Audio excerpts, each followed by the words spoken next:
ఇంద్రియములు వెనక్కి వెళ్ళిపోతున్నాయి అనుకోండి, పవిత్రంగా ఆలోచిస్తున్నాయి అనుకోండి, పరమ ప్రశాంతంగా ఉండి 10 మంది ప్రశాంతంగా ఉండే పనులే చేస్తూ ఉంటాడు. ఇప్పుడు చెప్పండి, అజామీలుడు పుట్టుకతో పాడైపోయినవాడా? ఎంత పైకెక్కి నించున్నవాడు, శాంతుడై దాంతుడై ధర్మసంశీలుడై. ధర్మసంశీలుడై అంటే పని చేస్తాడు. ఏదైనా పని చేసే ముందు సంకల్పం ఒకటి ఉంటుంది కదా, లోపల నుంచి ముందు సంకల్పం వస్తుంది, తర్వాత కర్మ ఉంటుంది.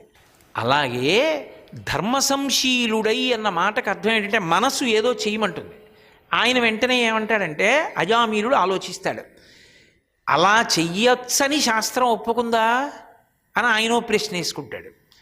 చెయ్యమని శాస్త్రం అంగీకరించింది అన్నాడు అనుకోండి, చేస్తాడు. చక్కెర పొంగల్ తినాలనిపిస్తోంది, తినచ్చా?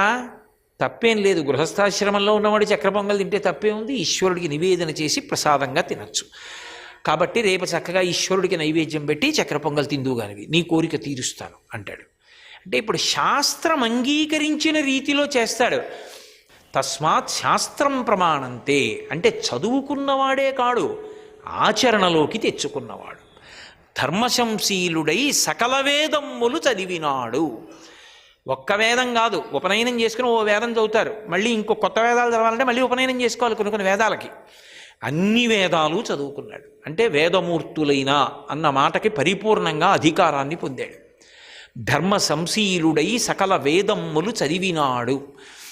నువ్విది చెయ్యి అని ప్రయత్నపూర్వకంగా ఎప్పుడూ ఇది చెయ్యాలి సుమా అని చెప్పనివి కొన్ని ఉన్నాయి, కానీ అవి తనంత తాను చేస్తూ ఉంటాడు. ఏవవి అంటే అనయము, అంటే ఒకరోజు చేసేవి కావు, ఎప్పుడు ఏదో గురు పౌర్ణమి నాడు చేయడం కాదు, ఎప్పుడూ చేస్తాట. ఎప్పుడు ఏమిటిట? గురువుల పెద్దల అతిథుల చేరి శుశ్రూషలు చేసినాడు. గురువు కన్నా దైవం ఇక లోకంలో లేదు.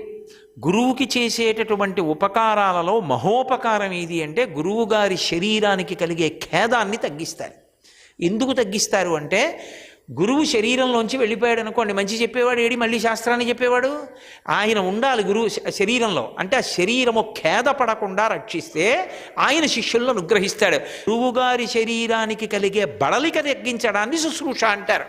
అంతేగాని అది ఇంకొక విశేషానికి వచ్చింది కాదు. కాబట్టి కోరి కోరి గురువు గారికి శుశ్రూష చేసేవాడు. గురువుగారు మీకు కూరగాయలు కాదు నేను తెచ్చి పెడతాను, గురువుగారు కాళ్ళు ఒత్తుతాను, గురువుగారు ఇంట్లో పని నేను చేసి పెడతాను అని చేసి పెట్టేవాడు. ఎవరు? ఇన్ని చదువుకున్నవాడు. అంటే అహంకారం గెలిచి గురువుల పెద్దలైన వారు కనపడితే, పెద్దలైన వారంటే నాకన్నా చదువుకున్న వాళ్ళ అని కాదు ఆలోచించడం, వయసులో తనకన్నా పెద్దవాళ్ళు గౌరవించేవాడు అంతే. అతిథి ఈశ్వర స్వరూపం. ఏదో అతిథి వచ్చాడని అన్నం పెట్టి పంపించడం కాదు. అందుకే అన్నం పెట్టడంలో కూడా మర్యాద ఉంటుంది. చందనం ఇస్తారు ఆఖరణ, చందనం అలదుకుని లేస్తారు భోజనం అయిన తర్వాత. ఎందుకని అంటే ఉపచారం. అతిథిని ఈశ్వర స్వరూపంగా చూసి లోపల క్షుద్బాధ ఉపశమించింది. సంస్కృతంలో క్ష వేస్తే భరించలేనిది అని గుర్తు. క్షుత్ అంటే ఆకలి, భరించలేరు, మంట లోపల. ఆ మంట చల్లారింది. ఇప్పుడు అమ్మయ్యా ఆ ఆకలి మంట చల్లారి ఒంటికి చిరుచెమట పడుతుంది. మీకు ఇప్పుడు శరీరానికి కూడా చల్లతనం కావాలి అని ఆ చందనాన్ని తీసి వచ్చినటువంటి అతిథికి అలదుతారు, కొద్దిగా చందనం రాసి పంపిస్తారు. అందుకే భోజనం అయిపోయిందని గుర్తు ఏంటంటే చందనం బొట్టు పెట్టుకుని వెళ్ళిపోతారు. కాబట్టి అతిథిని సేవించాడు ఈశ్వర రూపంగా.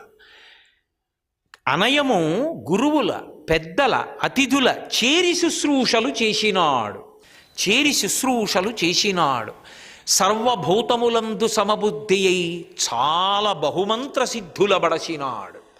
అనేక మంత్రముల యొక్క సిద్ధిని పొందాడు. అంటే ఆ మంత్రాధిష్టాన దేవతలందరూ ఆయనకి వశవర్తులయ్యారు.